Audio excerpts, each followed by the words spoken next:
la wala. mi ngi noonu. tey rek lay xam. lii moo ma neex. tey rek lay xam. aywa na dem. kii de dem léegi yoon la. daf may jox mbay bu njëkk tey. non jigéen nee naa baax si moom.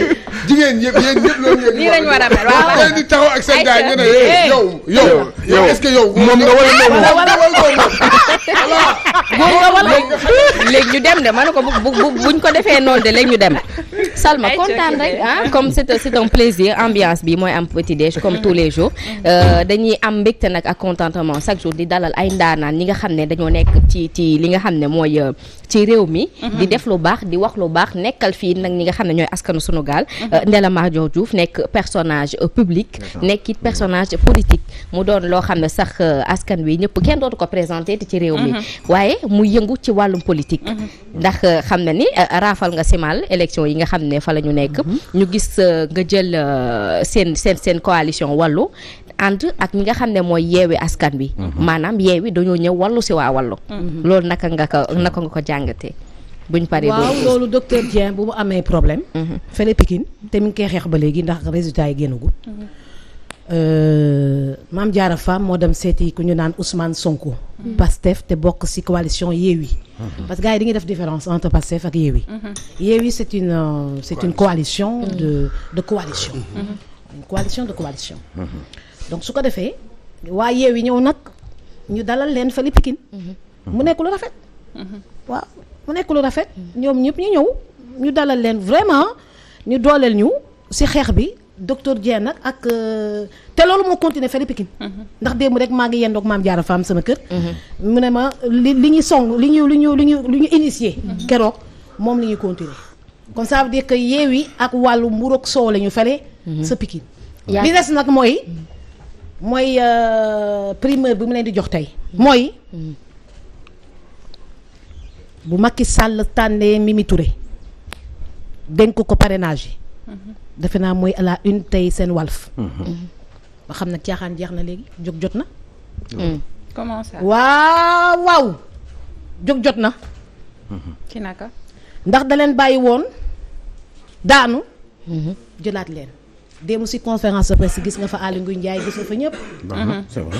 Mimi Touré toogee nu premier ministre chef parrainage yi bu bennoo loolu la joxe démb waaw dikkat dafa dikkat ak force nag ñun ñi nga xam ne dañu nekk ci opposition yi di xool suñu téléphone yeeg télé yi xool di observer mu am benn vent de changement bu soufflé ci local yi xar yi dañu naan déet jeunesse su Sénégal dañoo génn ci digital bi dem ci urne yi d'accord looloo bett nguur bi taux de participation bi yokku ñuy ñaan bi yoon mu nekk 100% bi yoon 100% lan moo koy indi sensibilisation waxtaan ak xale yi ñu gëm seen i bopp inscrire parce que depuis le 7 mars bi dàmbale nañu inscrire ku amul carte dama bind da nga wax ci Benno résister daanu na gaa moom mais résister ci département yi Dakar Yewwi jël ko jël Ziguinchor jël Guédiawaye dégg nga wax ci Kaolack keneen naka jël Abdoulaye Sow Serigne boobu jël ko waaye Dakar bi nga xam ne rek Yewwi jël na ko rek ak Barthélémy Diaz mu nekk lu symbolique ak lu significatif ndax Sénégal yëpp Dakar la ngi dëkk Dakar moo représenté Sénégal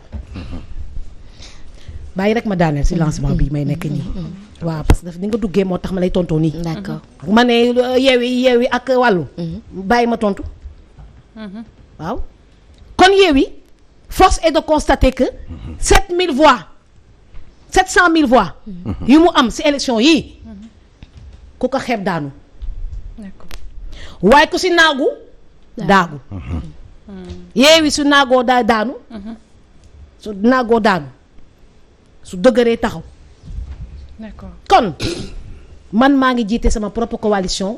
tuddee ko ànd ak Ndella Madior ngir soqali Sénégal. jiite parti politique 300e parti politique du Sénégal créé ko depuis 2005. am sama récépissé en 2018. élection bu jot ma participé si. élection bu jot ma participé su fekkee participé naa seyal sama parti dindi ko ndax sooy créé parti c'est pour participer à des élections. soo amulee fitu participer si élection. seyal sa parti. wax ba jeex. est-ce que tey Ndella pare na pour dugg ci benn coalition. ñu dem rek. bi ma demee ba gis Mimi Touré léegi fu mu ne nii Benno mi ngi bugg a defaruwaat ndax la juif a été tellement dure que ñu ngi defaruwaat te lu ñu ràññi ci seen lii nag mooy ñii dañoo bëgg a am majorité. d'accord. ñii dañoo bëgg a fayu. local yi dañuy bëgg a fayu. lii ma gis opposition bi suñu boolowulee Macky Sall day jël d'office 90 députés des départements. xam nga yaa 46 députés. raw gàddu benn point la. man ak yow su ñuy lëwatoo su ma la gagné 1 point. ak su ma gagné 1 million de points de plus ñooyam na nekk 1 rek de plus. loolu métti na. différence d'1 point tu prends tout. tout à fait. raw gàddu. d'accord. loolu may bàyyi ma daaneel ba ni pare ko. allez-y. am solo li muy wax. da ngeen ma invité da ngeen may supporter. waxal loo saf toléré ma. fii sa kër la. ba 10 heures ma dem sama yoon. defal loola neex solo. raw gàddu. mooy différence d'1 point. différence 2 points ak différence d'1 million de points ñoo bokk yam. gàddu na ko kon loolu da ngay xam nag xoolaat bu baax nag affaire yi. dañoo dépassé di participer élection pour participer élection. au départ novice yi ñoo koy def ñuy doog a juddu yi ñoo koy def. attends je vais participer pour voir comment ça se passe dépassé nañu stade boobu. nous quand on participe à des élections participe pour gagner. foofu la ñu toll léegi. 2005 dañu doon participer pour jàng. 2006 2007. 2009 participer pour jàng 2012 ba jël 20 millions teg ko ci table bi c'est le femme tête de liste. lu la wax ci élection moo am. wàllu laa participer bii passé man dong maa jàll fële coalition ni nga ko xatee wàllu fële film la man dong maa fay conseillère lu waral loolu am vote sanction suñu propre camp. gars yi gërëm ne gisuñu Karim gisuñu Ablaye Wade gars yi gërëm ñii dem fii ñi ànd fii ñi ànd fii ànd mag diw. vote sanction yu bëri. moo tax ay Mame Diarra Fam ñoom ñëpp jàlluñu parce que y a eu beaucoup de vote sanction à l'intérieur de Wallu. à l'intérieur du PDS. donc je suis la mairesse de Fimela. conseillère soo gisee ma ne je me considère comme la mairesse de Fimela. parce que bépp conseillère da nga war a teg sa bopp maire pour mën a liggéey. way mu neex nit yi naqari nit yi. kon. suñu buggee léegi ñun opposition bi ñun mooy opposition bi am majorité à l'Assemblée nationale pour mën a faire de ces locales des législatives 2022 un référendum ou une présidentielle anticipée kii soo xam na lu may wax. faisons des législatives de 2022 un référendum et une présidentielle anticipée daaneel Macky Sall jël bu set wet bu amul benn warante on a les capacités de le faire parce que peuple bi def na ko ba pare. léegi dañ ko war a matérialiser ci urne yi. dañ ko war a matérialiser ci urne yi. naka lañ koy matérialiser il faut 2 camps. le camp de la majorité et le camp de l'opposition. pluralité ay 45 listes yi fu caaxaan la mais yow 45 listes su amee rek jeex na. opposition bi parti au pouvoir jël na 90 députés des départements. pour les gens qui comprennent ce que je suis en train de dire. d'accord. law gàddu bi Macky Sall jël na 90 députés s'il y a plusieurs listes. d'accord. 90 députés xam nga la. 15 de la diaspora. 60 de liste proportionnelle nationale. loolu mooy élection ñu séddoo ko kon ñun suñuy dof-doflu ba ku nekk di diirante mbagg. ne man damay demal sama bopp kii ne damay demal sama bopp kii ne man réy naa tamit du ma rax. kii ne ah non non xaaral ma participer rek mais plus fort reste may am. mais si siège boobu est-ce que yow pare nga tey pour. loolu plus fort reste ngay dem képp ku ko dugg képp ku fa dugg. plus fort reste ngay duggee ngay am wala benn wala 2 députés wala 4 wala 5. PDS ñaata député la am. bu mu demalee boppam. defe naa 9 ou 10 la ñu am non PDS en 2017. bëri wuñu député. waaye mu mel ni yéen a ngi ci. bëri wuñu député. ñeneen ñi Sonko plus forest la.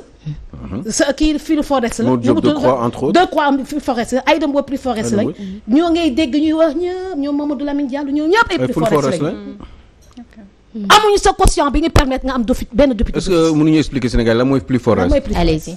waaw ay desit yi des ci kii yi moom lañ leen di séddale ñoom par rapport ak ñi nga xam ne bu dee 5 la ñu jël 5 yi nga xam ne ñoo gën a ëppale ay nombre de voix ci ñi mujj. d'accord. xaw ma ndax leer na wala de. boolu dof bi bool dof ah bool boolu dof bi bien oui la ñuy jël séddale. tout à fait. waaw pas xoñ bi de. léegi boolu dof bi la ñuy jël séddale. est-ce que dina ma bàyyi ma wax man de tontu parce que il faut bien expliquer. Ouais, ce c'est qui se vrai. passe Dafa am là. solo trop. C'est quoi les élections mais wax dafa am solo. trop. affaire du élection nii. déggu leen fa ma la waxee. moom du comprendre na. faisons de ces locales de 2022 un référendum. et une présidentielle anticipée nga xam ne lépp dëgg la. pour les may lépp leer. 31 juillet ngay xam ndax Macky Sall day dam wala ndax Macky Sall day toog. suñuy dof lu ba nga xam ne ku nekk da ngay diira sa mbagg nii ne yéen Macky Sall mu ngi ëpp fu la. mi ngi defoon si benn bokk yaakaar depuis 2012 parce que xam ne que loolu moo koy toogloo ci dëkk bi. c'est le nombre qui c'est la majorité qui l'emporte. soo amee majorité mécanique à l'Assemblée nationale su la neexee nga dindi sa nombre illimité de mandat. su la neexee nga def ko de manière illimitée. xanaa xamu ne loolu. di gars yi bëggoon nañ ko def si bi ngi ne ay premier ministre la ñuy dindi la ñuy dellu si waat. bëggoon nañ ko si rax dëkk bi xaw a yëngu. ñoom comme xaar ñoom ñett yëpp jóg. ñoom de ñëpp jóg ñu xaar ñu bës. jarul yàkkamti. dañuy xaar ba am majorité à l'Assemblée dañ leen ko dul may nag. d'accord. Macky Sall majorité à l'Assemblée nationale fii. loolu du am mokk si àddina. kon dafa mel ni leer sama genre yii. di wax ak nit yi di expliquer ñëpp Sénégal ñuy comprendre te chaque jour dinaa ko expliquer bu ñu di comprendre. d'accord. 90 députés c'est majoritaire raw gàddu 1 point nga dem nga jël. soo ñu sàgganee Macky Sall déjà am na 90 députés. 60 la ñuy séddoo si ay plus forest ku si nekk su fekkee da nga bëgg a déedéet mbag kon maa bañ Ndella Madior damay dem. Yewwi Askan Wi waaw man Ndella Madior ak ñeneen depuis des mois nga am défilé des femmes politiques sama kër. ñun ñëpp dañuy dem renforcer Yewwi Askan Wi. mais exclusivité te di lancer appel di lancer appel fii laa ko waxee. ci Walfadjri di lancer appel toute femme bu bokk ci mouvement présidentiel ñu bàyyi caaxaan yi mooy di bëgg a wanewu waaw waaye damay jiite sama liste waa et cetera am nga ñu jox la plus fort si nga dugg asam nekk benn ñëbb si biir cin tagal di ko te benn doom benn njëriñ dañuy booloo ñu ñëpp ñoom dooleel 700 000 voix yele looy dëgg bi ñu lay soxlaa ñëw nañu dooleel ñun wàllu dañu ñëw Pikine ànd ak ñun Yewwi Askan Wi c'est une association de coalition de partis politiques Yewwi Askan Wi c'est pas le PASTEF am na si doole gaa moom mais association de Khalifa Sall bokkul Pastef. Barthélémy Dias bokkul Pastef. Ahmed Aïdara mi ngi si gëm sa ni nga ko waxatee encore.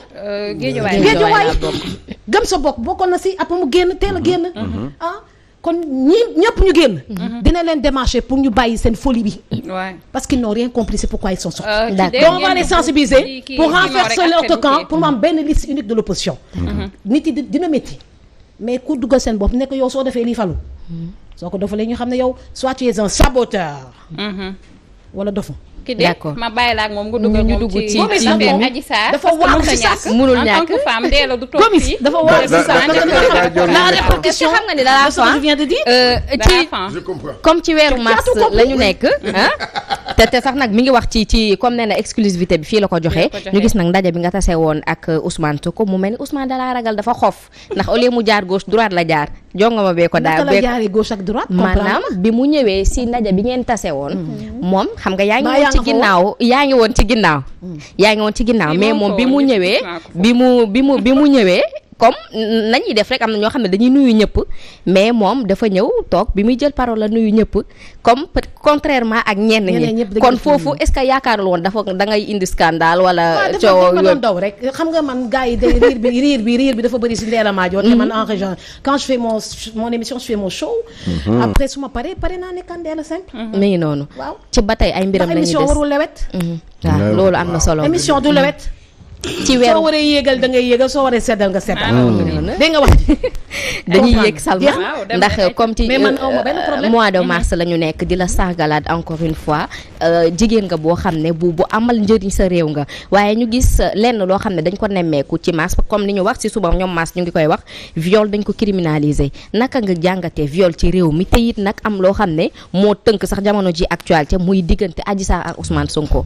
naka nga gisee boobule mbir ak. première question mooy naka laa gisee viol en tant que tel bi ñu criminalisé au Sénégal voilà waaw c'est une bonne chose d'avoir criminalisé comme j'ai fait une émission à Sénéweb ma ne nous les femmes yow di nga comprendre tu es une femme et une femme nous toutes les femmes nous toutes on a été violées un jour dans notre vie toutes les femmes non yaa ngi dégg naka toutes les femmes ont été violées xanaa viol bi dafa sedd rek ba métti toutes les femmes ont été violées un jour dans leur vie viol sax dafay am ci ménage dégg nga wax ji bëgguloo ànd ak sa jëkkër mu bugg forcé la c'est un viol doo dem ne da nga koy porter plainte et cetera da nga koy muñ y a des souffrances yoo xam ne da nga koy recevoir ci kaw là je parle au nom de toutes les femmes qui ont été violées et qui se sont tues. Moi j'ai été violée, je me suis tue. Me suis tue. Rus naa ko wax ci kaw. Là man koy wax au nom des femmes qui se sont tues. On a toutes été violées. Kon souffrance boobu ñun dañ koy xam di xam kay lan lay ressentir. Am nga loo xam ne mun nga ko muñ mu sedd guy. am loo xam ne doo ko mën a muñ tellement que ça a été atroce. parce que tu as affaire à des gens des violeurs calmes et des violeurs agressifs. yoo xam dañuy jaar fu ñu jaar dañ koy yàq. ñi nga xam ne fi ñu jaar dañ koy yàq xeebuñu xale xeebuñu mag xeebuñu màgget. xeebuñu bébé. moo tax ñuy criminaliser viol parce que da nga jël xale boo xam ne matugul. gisagul sa règle nga koy jàngal alxuraan wala nga koy jàngal dara. di ko jàngal cours mathématique ci kër gi fekk parents yi am nañ confiance ci yow nga tëddee ko. am na fi tous les jours. d'accord Ousmane Sonko Adji Sarr. am na fi tous les jours. kon loolu pour ñi nga xam ne da leen dal li leen di conseiller mais ci bees bi su fekkee métti na la te mënuloo ko muñ. parce que am na loo xam da ngay bàyyi mu set. loo xam da ngay bàyyi mu set. mais su fekkee métti na la te mënuloo ko muñ. hôpital ngay dem. d'accord waaw mais ndee la. loo xam tamit ci ñi ñuy accuser viol góor yi nga xam ne dañ leen di accuser viol par exemple ngay génn ak benn waay ngeen dem ba si yàgg. xam nga rek. yaramam tàng. voilà non léegi nag xam nga mu am fu maanaam mu mere la. exemple comme par exemple mu mere la. rek dem accuser la viol. loolu baaxul waaw phénomène boobu. non ñu criminaliser ko woon ñàkk ko criminaliser. c'est pas parce que mere nga nit wala nga bëgg a def chantage nit. nga ne ko très bien voilà. da nga maa violé après dem ndeysaan teglu ko ñaata nit la ñuy teglu fekk violé fekk dafa ñu viol. bari na ñaata nit. ñaata lañ la ñuy jiiñ sàcc fekk sàccuñu. ñaata nit la ñuy jiiñ homicide. fii la police n'est pas scientifique. Si la police est scientifique on doit avoir des experts balistiques. normal quand ils disent que la balle n'a pas tué wax bi dafa war a jeex. dëgg la. xam nga.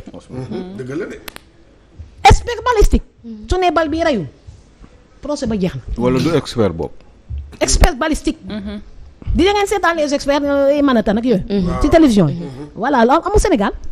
wala su fi amee tamit développé wuñu ko bu baax on n'a pas une police scientifique ak pourtant ñoo am policiers yu xarañ. yu xarañ yu intelligent kon la police doit être renforcée. scientifiquement. Donc la question elle est importante. D'accord. Sa question elle est importante. Comme doo bëgg a rey nit. wala tëjlu nit kaso. xam nga fii il suffit de dire menace de mort rek ñu tëj la kaso. menace de mort ak preuve. mun nga def menace de mort sans preuve ñu sotle la tëj la kaso. ñu soog la tëj la kaso si menace de mort. fii waaw nga graissé rek après bon gis nañ ko fi. kon. affaire bi du nekk viol dañ ko criminaliser nga ànd ak sa far nga jékki-jékki ne daf maa violé yàlla bi ñu tiim mu ngi seet lépp su fekkee dëgg la su fekkee dëgg la yàlla dina la jox ndam waaw su fekkee du dëgg yàlla du la jox ndam nit da ngay wax dëgg tout le temps non métti man jigéen laa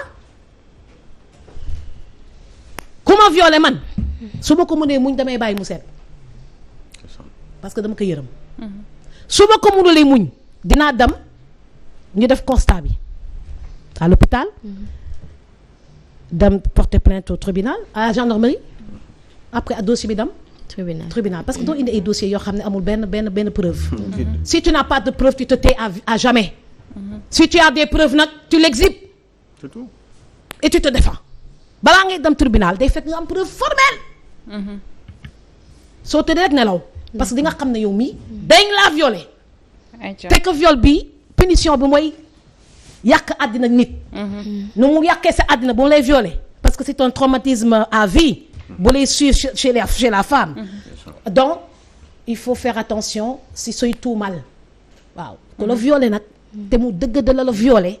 waaw surtout loolu. mu dëgg ka da la violé da la métti yaa ñaari cas rek la da ngay bàyyi mu sedd guy. xam nga preuve bi.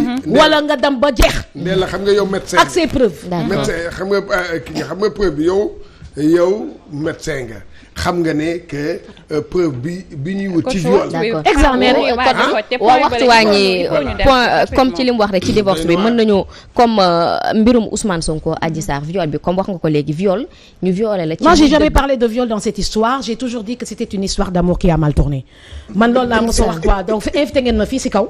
wala si suuf. j'ai dit écoute cette affaire là Ousmane Sonko devait régler cette affaire dès le départ bala woon fa bàyyi mu law il a été mal coaché quoi donc dans cette affaire là mais bon yàlla na leen yàlla may xolu muñ ak. lépp leeral mbir bi. leeral mbir bi ak seddal mbir bi rek parce que écoute on en a marre de Adji Sarr de Sonko tous les jours. dëkk bi man bu may ñëw sànq dama ne waa rang bii lan la ñu ne ma dañuy rang pour jël clando Liberté 6 bi c'est la première fois que je vois ça quoi parce que moi j'habite dans ma station de radio donc du may génn fajar. Mon fils a choisi de prendre le bus. Pour socialiser day jël bus comme ñëpp. Moïse il veut prendre le bus des Maris pourtant oto yi maa ngi si kër gi mën nañu ko yóbbu jàng mi da bëgg a jël bus pour xamante nit yi. kon du ma génn fajar. d'accord tey nag ma génn fajar pour petit déj. waaw. d'habitude petit déj je fais seulement Astou Dione quoi te foofu doo gis fil da ngay jël corniche bi rek jël saru rek egg 2STV bii nag moom ma ñëw ma ne waa rang bi lu mu. ñu ne la ma dañuy jël kalando. ma ne ndeysaan ñi dañoo teel a yeewu te nar a tardé seen. dëkk bi dafa métti. donc il y a des priorités à régler que de parler de Adji Sarr journaliste yi bëgg ñoo rey ak Adji Sarr ak Sonko tous les jours may la ñu jàmm. mais c'est pas may la ñu jàmm chaque jour pour parler pour avoir des vues on en a marre on veut régler des problèmes de la santé de l'éducation des législatives du parrainage. des dépenses quotidiennes de la vie chère. mais il faut que ñu wax aussi parce que Ousmane Sonko c'est pas n'importe qui. il faut ñu wax si. d'accord faut que le débat passe à autre chose. mais à la justice de régler cette histoire. voilà en tant que chroniqueuse et journaliste. non c'est la justice parlez-nous du développement du Sénégal. je suis d'accord mais c'est à la justice de clore le débat. voilà léegi foofu rek comme wax parlez-nous des problèmes de transport de santé de. benn photo boo xam ne. dañu koy xool balaa ñuy jàll ajaratu on a démarré par le sport. xàmme nga ci waaye quand même ubbi ngeen ma kay. léegi ndee la kii kan la ubbi kii kan la. man la dama nekk saltige fashion maa ngi ko defee woon taati gi. ñaaw waaw. saltige fashion est-ce que xam nga ni. lii est-ce que lii moo tax ñi muy xëccoonteel sax nag raw ko ndax dafa. man xaaral ma génne leen benn affaire moom musul def. caméra yi ni lan la waaw na caméra yi génn. waaw jëlal leen ma zoomal leen ma ndee la. j'ai les cheveux blancs. c'est génial. et c'est très joli. oui. j'ai 67 ans. dafa africaine ba pare da nga fraîche. loolu la ñuy wax. Vous n'avez pas dafa 67 ans. J'ai 54 ans. Ah ouais. J'ai des cheveux blancs. Machallah. Ouais. Mais est-ce que allez may 5 minutes ak sama karaw léegi balaa ñuy dagg rek Aliou Sow nga baal ma mais c'est très joli non ni nga bellee nii tata c'est très joli non xool ma ci bët ni nga bellee nii est-ce que am na ñoo xam ne ñu ngi ñëw di song si parce que nag machallah tata dafa jongoma dafa pare waaw am na ñi nga xam ne ay peut-être sama doom de 30 ans la am. sa doom bu jigéen waaw am naa doom bu am 30 ans. am doom bu am 12 ans. ndeysaan. et je prépare mes législatives tranquillement waaye ngeen may wane leen ma tey bañ a wane dañu war a dem j'ai des cheveux blancs machallah c'est beau. c'est fier dama des waaw machallah da weex taal xam nga dama koy wax dana ma gëm weex naa nag mi ngi nii ayca léegi beneen look waaw beneen look laa lay indil ñu dem jëli saltige fashion tata pen dañu xool ji sponsor nekk saltige fashion teel a weex nag waaw képp koo leen gis